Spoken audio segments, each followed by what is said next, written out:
I felt really guilty because I realized that the people around me, people my age or around my age, didn't have sexual experiences with themselves or like fantasies when I had them, like early on. I started having fantasies when I remember I was still at my parents' house when they were together, and they broke up when I was 6, so that must have been like before that. And I remember like having fantasies and like touching myself, but not on my private parts. I felt really guilty, and it took me a while to accept the fact that I was sexual from a quite early age. And I started having fantasies of boys looking at me while I was wearing like really see-through clothes. Or I had a fantasy where I would think of myself wearing a see-through plastic dress, and other boys would look at me, and that like that made me really happy. Visual imagery of sex.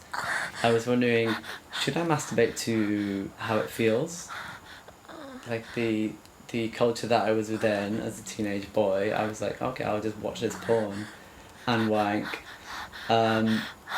In which and porn is such a visual culture, it's all about like the best bits, like the cum shot or whatever.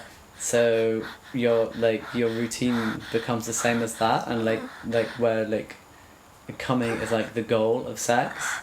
And that's what I found when I moved on to partnered sex, was that I was just focused about coming. I was just as a growing up as a teenage boy, that's your view on sex is just is not very into the experience of it. It's about the visual.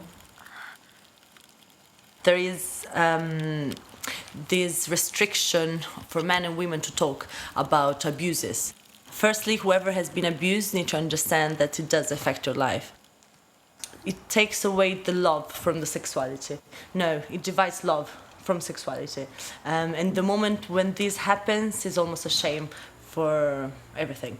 Because usually for how strong you are, you don't let this thing happen. So the moment when you think that you did it purposely, that means that there are other things that you can do. Whatever you have thought in your dirty mind, it becomes possible.